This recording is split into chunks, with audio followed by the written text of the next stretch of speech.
Okay, so apparently I need to clarify some details regarding my videos on my terrible job experiences. For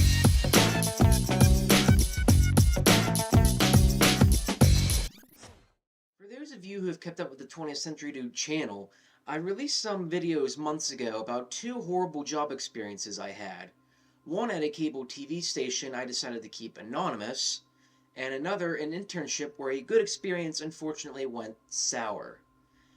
For a recap, the TV station was so poorly run by people who didn't know what they were probably doing, not to mention the fact that the obvious poor technology we had to work on turned what should have been an okay at worst job into the most abysmal job experience I've probably had yet. The internship, on the other hand, was another false hope, a wolf in sheep's clothing, if you will. The overall experience from May to about early August last year was pretty swell, up until an incident concerning a stipend payment, which effectively made me lose faith in this guy.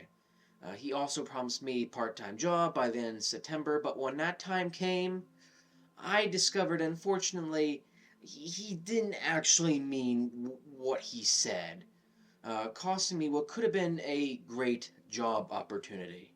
Since I've released both of those videos to the public, I've gone back as far as responses go, not even in the comments section, ironically enough.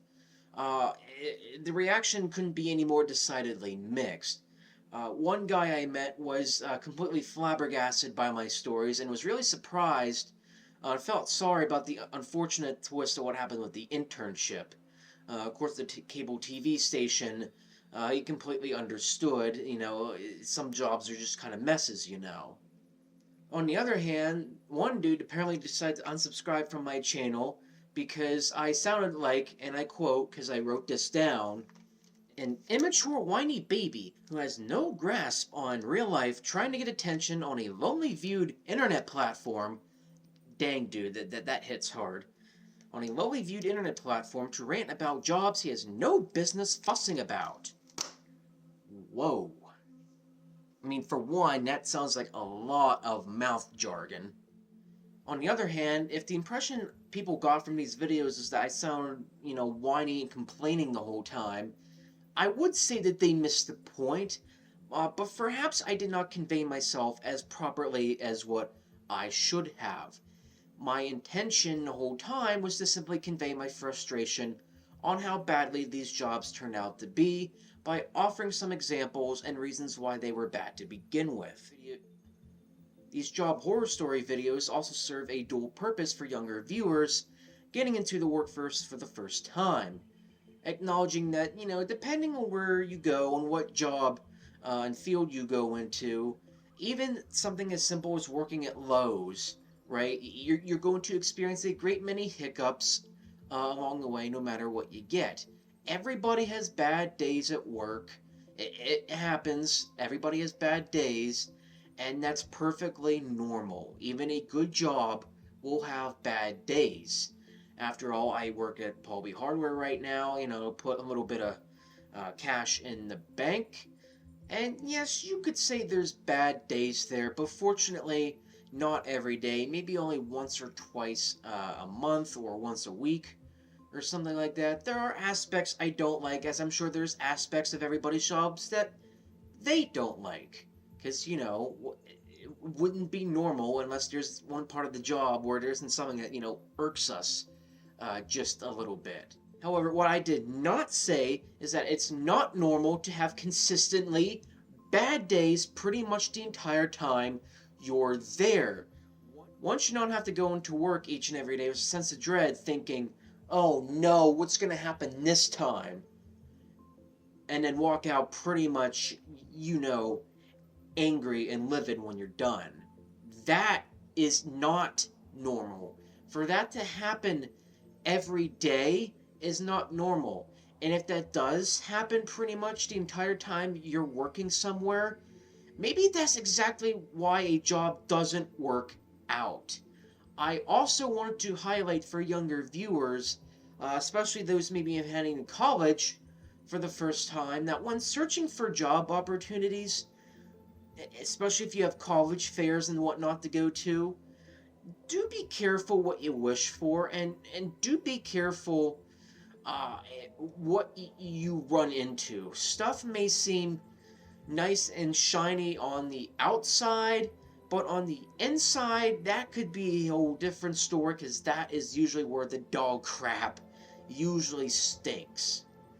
Just last month, I did have a job interview as a video editor for a car company 45 minutes from home. That place looked very nice, and the people seemed decent. But from the reviews I saw, that company apparently is known for being dysfunctional as a workplace, and apparently doesn't even repair cars properly. So I didn't end up getting that job, but because of insights that I looked into, and because of insights that I had from obviously previous job experience, maybe that was for a better, as that way I can avoid yet another train wreck. These job horror videos were also a message for my employers watching that it might be good to, have some good awareness of your workplace, and, what's going on and how people may feel about it at any given time. It's not wise to ignore issues that do affect how people work and get their job done. Especially, if tasks are not being able to get done. Usually there's a problem there. The mentality that my boss had at the cable TV station was, well, it was poor, but unfortunately the idea that she possessed was, well, it's not my problem. Why should I help you out? Great selfish mentality, I might add. Just, great job there. Quite simply, it might actually be good to, listen to people if, they're bringing up a crucial issue, because whatever the problem might be in a workplace might actually affect you whether you think so or not. For example, I brought up the issue many times of not being able to get the workload done at work because the technology we needed to do the work didn't function properly, or sometimes at all. Of course, conveniently, it's never her problem. It's never the people in charge's problem. It's always our problem, so bug off. However, in a lot of ways, this lack of working technology actually does affect her. You see, she signs the contract to have shows put on the air, and the contract stipulates that a certain episode must go on at a specific day with a specific time. If the technology doesn't work, we can't get the episode on the air when it's supposed to, or even at all. Therefore, it does not get seen, and therefore, the company that sent the contract gives an angry call or an angry email sometime later on why we didn't obey the contract. So there's, bad blood there. Not having that show on air is also bad for business, not raking in the sales and airtime like we were supposed to, therefore impacting the boss's position. Let's see there. That actually does impact her in a way. If only she knew that in a time when her business, wasn't crumbling and falling apart at the seams, What insight. Into that, if an employee brings up an issue in the workplace and it actually does sound like a genuine problem, then maybe it might be a good idea to, actually, take the time and listen to his inquiry. And maybe it'd be a good idea to, work together and figure out possible solutions, multiple solutions even, to this problem. Combat it so the issue doesn't happen later, especially in worse form. But at the TV station I worked at, apparently we'd rather just let issues fester and then let them grow worse and then wonder why things are bad later. I don't know. Gee, how many times have I told you about something that's went wrong? It'd be one thing if the employee were, tattling on somebody at the office like, Bobby's a big meanie poo-poo head to me, and he's hurting my feelings, and you need to fire him, because he's a poo-poo head and not a nice man. More often than not, the situation is obviously going to be more dire than that. So, again, let's work together and solve problems now before they occur, especially in worser form later. It's called prevention. Let's try and use it, please. Additionally, as far as other employer advice, if you're going to offer somebody a job and they're counting on this, to continue onward with, maybe keep your promise and offer somebody that job. I can't tell you how unbelievably frustrated I was when I basically found out that the internship guy I worked for didn't actually mean what he said and didn't actually mean to give me a part time job like he initially promised. Especially since I was already unemployed, which she did know, and at the same time, nobody else would hire me for literally anything else, right? I would say at the time of this video, in the past year, I've probably applied for at least 70 some jobs, most of which are in the state of Pennsylvania that, of course, I live in. And not one of them has says, yes, I'll hire you. So that's frustrating. So basically, for him to go and be like, yeah, I'll offer you a part time job as well, and then not own up to that, what are you doing? The issue he also caused the underwhelming stipends is also not going to be doing him any favors. But not even paying us on time like he was supposed to, because after all, we worked for him for what? 4 months in the summer, from May to August, and then have to wait 3 months just to get the stipend, and then what we actually got wouldn't have amounted to anything else. And honestly, he only lasted like 3 days in my bank account anyway, so not like it had any lasting effect. Even I saw some church stipends, depending on what service you do for them, will at least give you $1,000. Even a church will give you more. Like, what the heck, guy? By not even, paying us on time and being dodgy when it came to details on the part-time job that apparently I didn't even know never existed.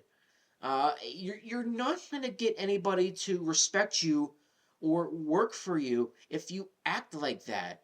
If you come off as not only a liar or honestly just kind of a jerk, nobody's gonna want to work with you because then you're gonna develop this reputation, and then people are gonna want to stay as far away from you as possible. College grads like me are pretty vulnerable right now. So maybe it wouldn't be a good idea to, jangle the keys and, bait us like, oh, here's a job. Here, come here, boy.